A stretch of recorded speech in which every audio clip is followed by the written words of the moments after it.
এই চার্জার কেবলটার মাধ্যমে সরাসরি কিন্তু আপনারা আইফোন এবং কি আপনার অ্যান্ড্রয়েড মোবাইলটা চার্জ করতে পারবেন। ঠিক আছে, এই কেবলটা আপনারা দেখেন, এই কেবলটার চার্জিং পাওয়ার কত জানেন? 65 ওয়াট। 65 ওয়াট। এটা দেখেন, এই যে টাইপ সি, এটার ভিতরে কিন্তু টাইপ সি আছে, দেখেন সরাসরি টাইপ সি আছে, দেখতে পাচ্ছেন?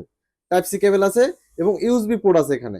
এই দুইটা কিন্তু কেবল আপনি এখানে পেয়ে যান। আমার সুন্দর করে এটা কিন্তু এইভাবে লাগাই নেওয়া যায়। ওকে, লাগাই নিলাম আমি। এবং এই যে মাথায় দেখেন আইফোন কেবল, দেখতে পাচ্ছেন আইফোন কেবল, এবং সরাসরি আইফোন কেবলটা থেকে আমি টাইপ সি কেবল বাই করতেছি। এই যে দেখেন, এই যে টাইপ সি কেবল আছে, দেখতেছেন এখানে টাইপ সি, দেখতে পাচ্ছেন দুইটা কেবল আছে কিন্তু মাথায়। আপনি আইফোনও চার্জ করতে পারবেন এইটা দিয়া, এবং কি আপনি অ্যান্ড্রয়েড মোবাইলে কিন্তু চার্জ করতে পারবেন। এর ওয়াট, এটার পাওয়ার হচ্ছে 65 ওয়াট। 65 ওয়াট, এত ফাস্ট চার্জিং হবে, এটা খুবই পাওয়ারফুল, খুবই শক্তিশালী।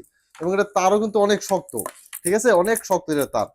একদম মনে করেন লাইলন সুতা আছে না, লাইলন সুতা থেকে কিন্তু এটা একদম করছে, ঠিক আছে, বাইন্দা বাইন্দা সুন্দর করে, খুবই শক্তিশালী। এটা ফেটে যাওয়ার কোনো সম্ভাবনা নাই। তার কিন্তু লম্বা চওড়ায় অনেক বড়, ঠিক আছে, অনেক বড় লম্বা চওড়ায়। তো যারা যারা আমাদের কাছ থেকে এই কেবলটা নিতে চান এখনই কিন্তু অর্ডার করতে পারেন। এই যে প্যাকেটটা দেখেন আপনারা সুন্দর করে, ঠিক আছে। এই যে কোনো লিঙ্ক আছে, এখানে লিঙ্কে চাপ দেন এবং ক্যাশ অন ডেলিভারিতে অর্ডার করে নিয়ে যান পুরো মালয়েশিয়াতে।